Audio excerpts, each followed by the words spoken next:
ஹாய்ங்க, நான் தான் உங்கள் மகிழா மாதவன் பேசுகிறேன். இன்றைக்கி சுக்குட்டி கீரை பொரியல் எப்படி பண்ணலான்னு பார்க்கலாங்க.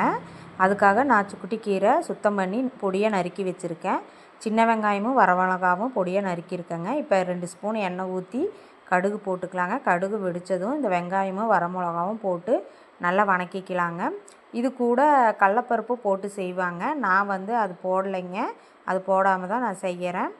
இப்போ பாருங்கள், வதங்கிருச்சு. இப்போ நம்ம கீரை போட்டுடலாங்க.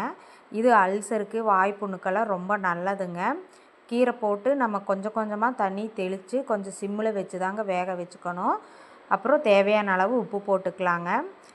பாருங்கள், இப்போ நமக்கு ரெடி ஆகிடுச்சு. கீரை நல்லா வெந்து இப்போ தேங்காய் பூ போட்டு நல்லா வதக்கிக்கலாங்க. இது உடம்புக்கு ரொம்ப நல்லதுங்க. இந்த மாதிரி நீங்கள் ஒரு டைம் செஞ்சு பாருங்கள், நல்லாயிருக்கும். என்னோடய வீடியோ உங்களுக்கு பிடிச்சிருந்ததுன்னா லைக் பண்ணுங்கள், ஷேர் பண்ணுங்கள், சப்ஸ்கிரைப் பண்ணுங்கள், பெல் ஐக்கானை கிளிக் பண்ணுங்கள். பாய்.